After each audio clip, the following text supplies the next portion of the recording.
Without any doubt, one of the most unique endeavors I've ever come across is being conducted by two gentlemen.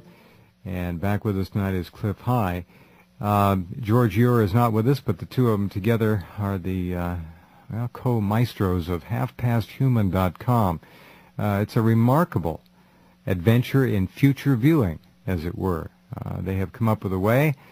Clif, in particular, is the man who has put the actual software program together, which is able to go out and scurry about the Internet looking for changes in language, changes in the words, phrases, even subjects that kind of sweep through the net like a change in the breeze. And their little crawling robots come back and report to them. And from that, they're able to actually pull together what amounts to a precognitive forecast of what may be in store for us. The collective unconscious, as many of you understand and realize, is one. And people unknowingly, unwittingly, and sometimes involuntarily are accessing that. And they're writing about it without even knowing. And it shows up in their essays, their posts, their articles, and what have you on the Internet. It's an extraordinary thing to read, halfpasthuman.com. I would urge all of you who are able to subscribe to it. I read every one, and sometimes I read them twice because it's a pretty interesting stuff. How are you, young man? I'm doing fine.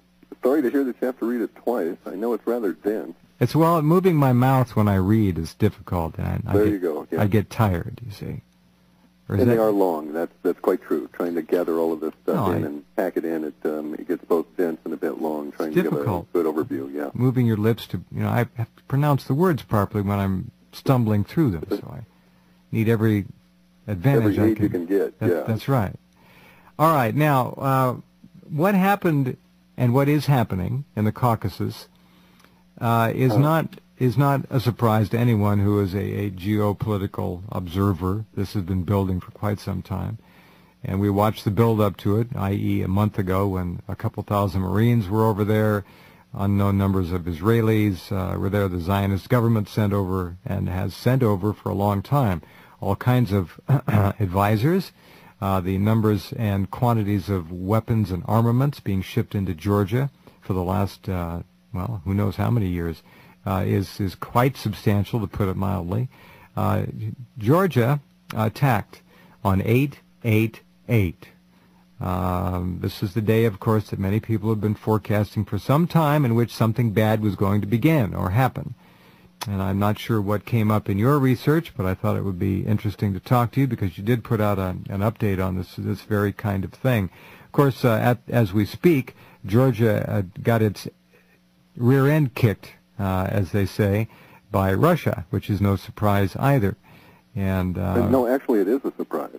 That is the key issue, really, in the analysis of it. Is that if you've ever studied like the art of war and some of the strategy sessions that go on in the Council of Foreign Relations, they did not expect this response.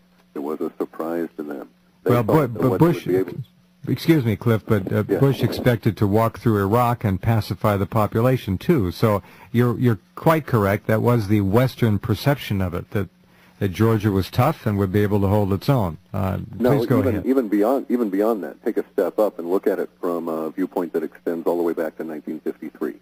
In 1953, a small company called the Anglo-Iranian Oil Company paid $1 million to the CIA to overthrow the Republic of Iran, the legitimately elected democratic republic, and replace it with a monarchy, which we knew as the Shah. Correct. Got rid of Mossadegh, yeah. Right. That goal at that time was to run a pipeline all the way up through and join it to another pipeline coming down from the Caspian area and run it through Turkey and provide Israel with oil. And they're still working on that plan. This is all about pipelines, folks. Yeah. And the pipeline issues are still part and parcel of this whole thing. But truly what they were after was, in my opinion, just from an analysis of it, was that they expected Russia to respond as though it was a border skirmish. And so that's where the miscalculation is. That's the mistake that you may have seen mentioned, we believe, manifesting in our reports, right? We've been talking about the Zionist mistake. We weren't sure where it was going to occur, but our data was quite clear that the Zionists would move in a particular way Yes. that would cause them a rather crippling blow and ultimately bring about a condition of like a pariah state where everybody is really upset with these guys and won't even honor their passports because of something that builds further on down. That's fascinating. I couldn't even begin to guess what it might have been. And you are right, this is it. And the Zionist hand is all over Georgia.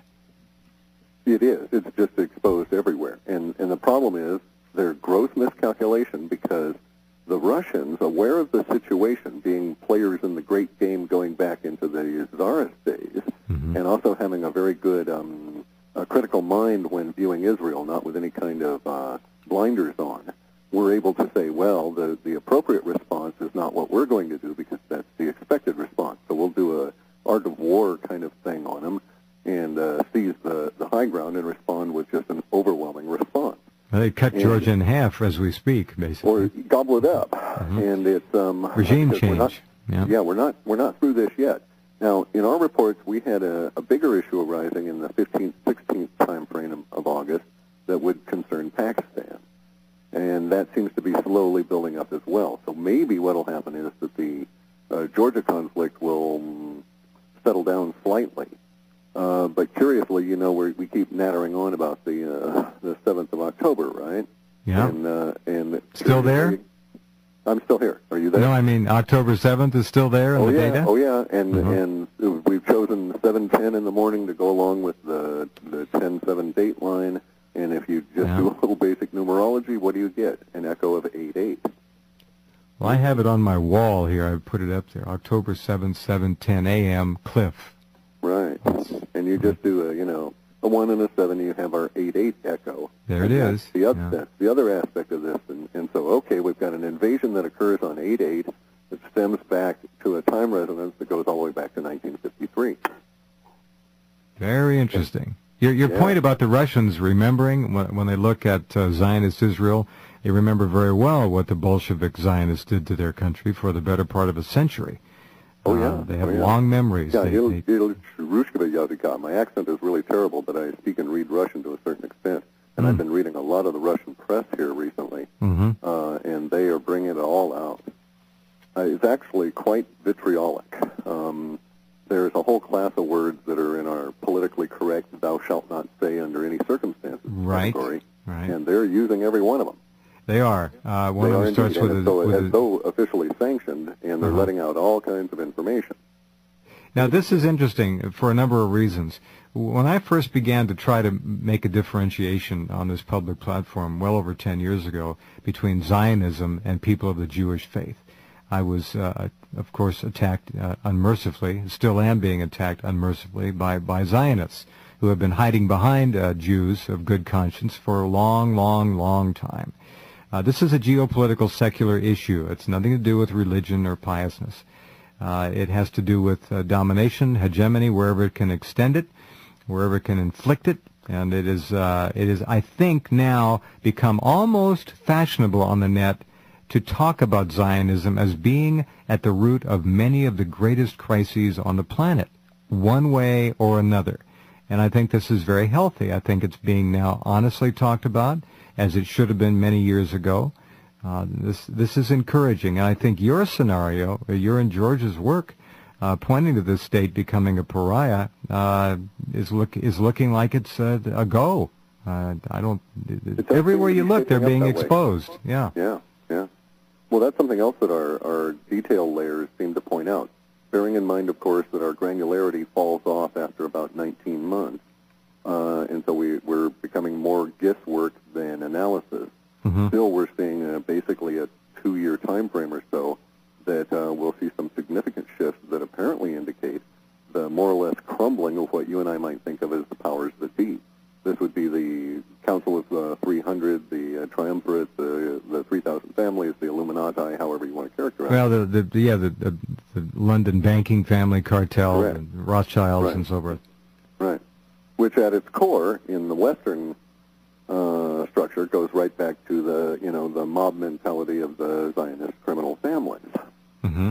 And so we seem to be getting some indication that those things that support them are going to go away in a very serious, very downward spiral, actually rather abruptly. It's that revolution meme we keep bringing up. Some of the revolutions, though, around us are not really what they seem, and that may have been the case with the Georgian Revolution. That may have been which actually ended up installing the current government.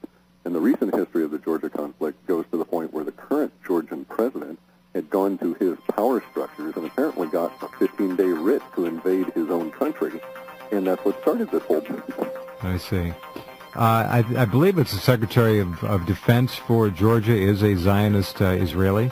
So I've been reported, dual citizens. But then, correct. Hey, we can't really cast stones. We've got we look at Michael, Mr. Chertoff, and how many others are dual citizens here. Yeah.